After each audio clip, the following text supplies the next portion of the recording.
on? It says red? Okay, cool. Thanks. Clark here with Clark Filming. Want to say thanks to Clark for all his help. We're doing a red jaboticaba video right now, and just really want to talk about an update on what's going on. I started a red jaboticaba farm here, a grove, and growing it to sell the fruit. Oh, it seems like 7 years ago, but I had already got the trees, but I planted them around 7 years ago. In the area we're at, it gets pretty cold, pretty wet. This one's grafted right here up against the house. And I just wanted to give you an update, talk about some of the trials, tribulations, things I have to deal with. Animals, chickens, love to tear them apart, peck at them, rats. This one's grafted and it does really well. And it's definitely a fruit that could compete with the blueberry, in my opinion. If you can grow citrus or blueberries, I think you could probably grow this. Definitely in Florida, California, grows in containers, stays small, grows slow, fruits several times a year. The big problems I have with it, it's hard to pick the fruit. The fruit is perishable, and stuff likes to steal it all the time. And of course it needs water, pruning, fertilizer, that kind of thing. But other than that, wonderful producer, delicious fruit, seeds are valuable, and all that. So we're gonna go out, look at some trees, pick some fruit, and just talk about red jaboticaba. So we're over here by the red jaboticaba grove, and you can see some of the trees don't have any fruit at all, and then some are kind of getting some, and then some are actually loaded. This one right here, most of the damage right now, it looks like it's from chickens. You can see it's been pecked at. We're gonna pick some of those for seeds, and I'll have to sort through it afterwards. But these trees have got to be, shoot, I don't know, 10 years old by now. And this one right here is a special tree. It's got a beautiful shape. I think this is the one. Yeah, I've always liked this tree a lot, the way it looks. Yeah, it looks like chickens. Yeah, for sure. Chickens. I bet it's still yeah, I could put a fence around this. I might do that, but it's almost too late. Maybe next time. Put a fence around these fields. Yeah, that's true. That's the smartest thing, is to lock your birds up. A lot of really good fruit that the squirrels aren't eating, the songbirds aren't eating, the raccoons aren't eating it. It's a seasonal thing where I guess this time of year they don't need it as bad. And shoot. Yeah. So these are some of the trees, and this is the side that was smaller. They require quite a bit of fertilizer when you have them in the ground like this. Full sunlight is kind of hard on them here at my house. It gets really hot and they don't like it. But really surprised that more fruit hasn't been stolen. Then, you know what I mean? It's really impressive. And the nice thing about the red jaboticaba is you can pick it early and it's still a good fruit. It's still palatable. But with the Sabara and the Grimmel and a lot of these other varieties, you have to wait for it to be ripe or it's just not good. It's basically astringent versus non-astringent.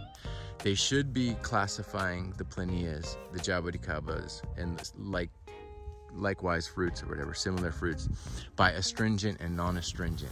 Trunciflora, non-astringent. Phitrantha, non-astringent. Red jaboticaba, anomaly, non-astringent. Grimmel, astringent. Sabara, astringent. Coronata, I believe, is astringent, although I've never had it. The list goes on. Grandifolia, astringent. So they should definitely classify them like that, and it's just a matter of time. But we're gonna go ahead and pick some of these fruits, and we'll go to the greenhouse and look at that. We got really nice fruit in the greenhouse. The conditions are better in there. It's not as hot, and we just have more control over the moisture. So this is a really good fruit that could be grown in greenhouses all over the country. And these trees stay small. You could probably keep them less than 10 feet for 20, 30 years, I bet. Maybe longer, because they fruit on the old wood. That's the thing, they fruit on the old wood. You can bend them, you can prune them, and these old trunks are just gonna fruit more and more and more. Keep pruning the tips back, keep them small, train them, do whatever you gotta do. All right, we'll be back. Let's take a look at what Clark's got going on. Thanks, Clark. Very good. So, Clark and I went and picked what we could from the grove. And like I said, the red jaboticaba non-astringent. You can pick them a little early and even eat them like this, and they're still succulent and edible. You know, this is juicy. You can eat that as tart, a little stringy, not too sweet, but it's edible. You can't do that. You can't do that with a Sabra. Look at this. This is a red Jaboticaba I just planted in a really moist, shady spot of my yard. Get some southern exposure. Look at the fruit. It looks like the chickens and everything left it alone, but this is grade A fruit. This is a really good peak ripeness. I'm gonna walk over. Can I try one, Adam? Yeah, I'm gonna walk over to the other side and show you a nice cluster here. Look at it. I loved it to try to get them all off in one piece. Oh, no, I didn't, but some really good grade A fruit. Very good. I'll throw those in the corner.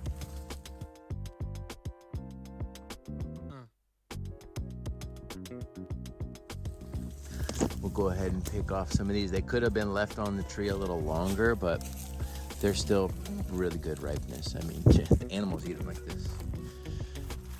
They'll eat the green ones? They'll eat the green ones. They'll eat the whatever, as long as they're ready.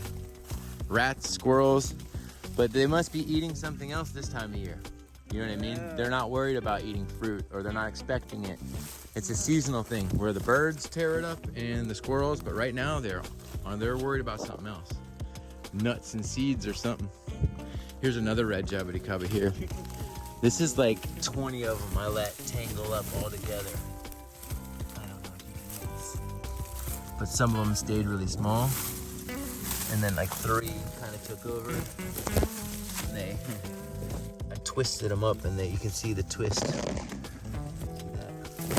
Wish I could show it better. Probably need to prune it. But it was a bunch of them twisted all together, and they fused. Kind of a mess.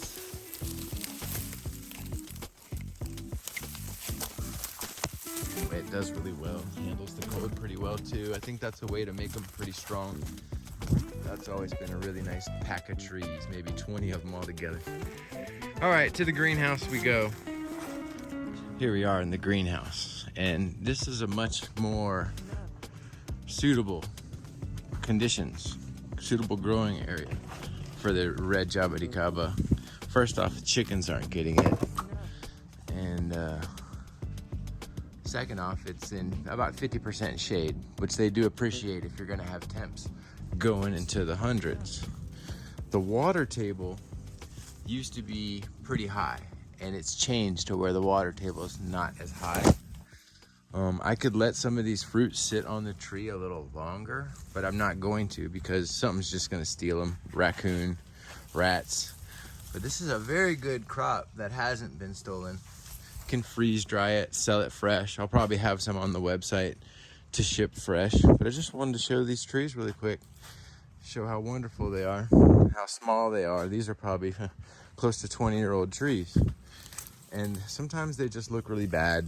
You know, they get like the sooty mold. I don't use any pesticides or synthetic fertilizers, but they grow right out of it.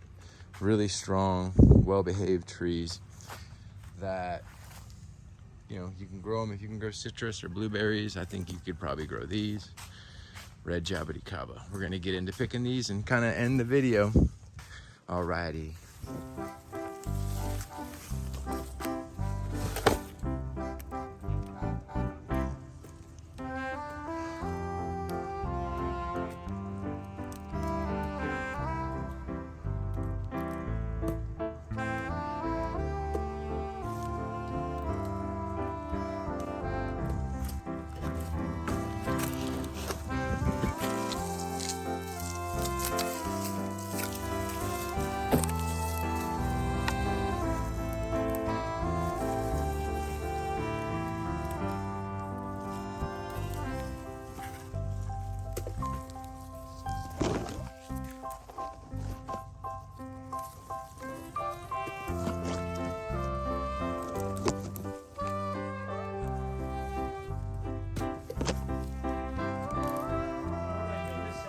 Huh.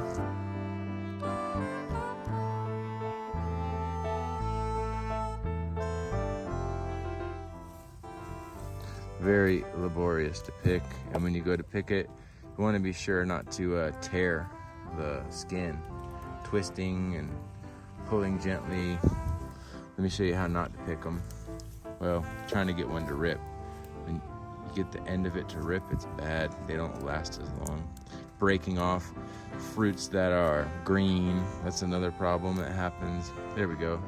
See, that's bad. You don't want to do that. But if you're just going to use them for freeze drying or juicing, it doesn't matter.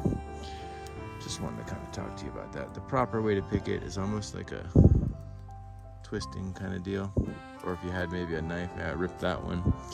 Depends on the variety too, because you would never rip a Grimmel. These are real thin skinned. Those came off nice. All right, I'm done filming. We'll go ahead and kind of weigh up what we got and end this video out. I don't know if we're gonna weigh it or not, but kind of take a look and see what we got. But we definitely have over 5 pounds easy. Wonderful fruit.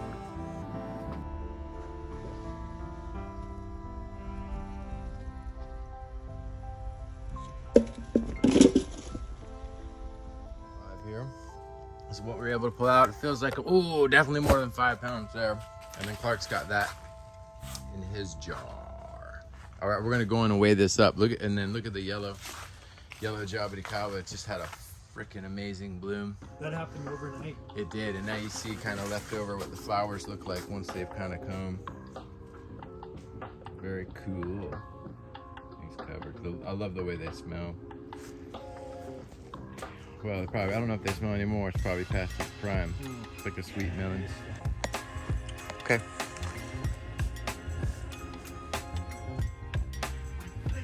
That's all the fruit I harvested. I really don't want to weigh it, but I can tell it's probably about 11 pounds, but maybe I'll try to weigh it. Let me see what happens here. Hold on, I'll be back. All right, I'm not gonna tear the scale out. It's 10 pounds. No, 10.5 ounces is how much the box weighs. It's not touching anything, whatever. Okay. Let me go ahead and dump some fruit in here. Okay, I faked you out. I'm not gonna weigh it that way. I think I'm gonna have to. I don't want to damage the fruit by dumping it. Think about the fruit like this. The fruit are like people, and everyone needs their spot. They don't want to be piled on top of each other. So think flat, and you know, these are good. The little piled up, but you don't want to pile it up too many layers on top of each other. They all need their place. So I think I'm gonna try to weigh the whole thing, take the fruit out, and get the final weight. So let me go ahead and weigh this out. This may be too heavy for the scale. Maybe not. So the weight on that is, I can't see. Oh goodness. It went over. I think I broke my scale trying to show off, guys.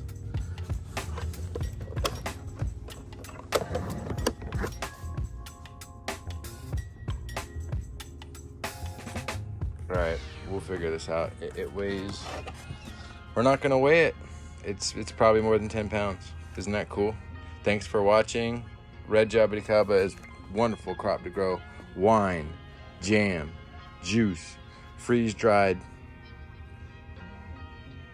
fresh, gumbo, barbecue, lemon pepper. Shrimp is the fruit of the sea. You can barbecue it, boil it, broil it, bake it, saute it. There's shrimp kebabs, shrimp creole, shrimp gumbo. Fried, sauteed. Thank you, guys.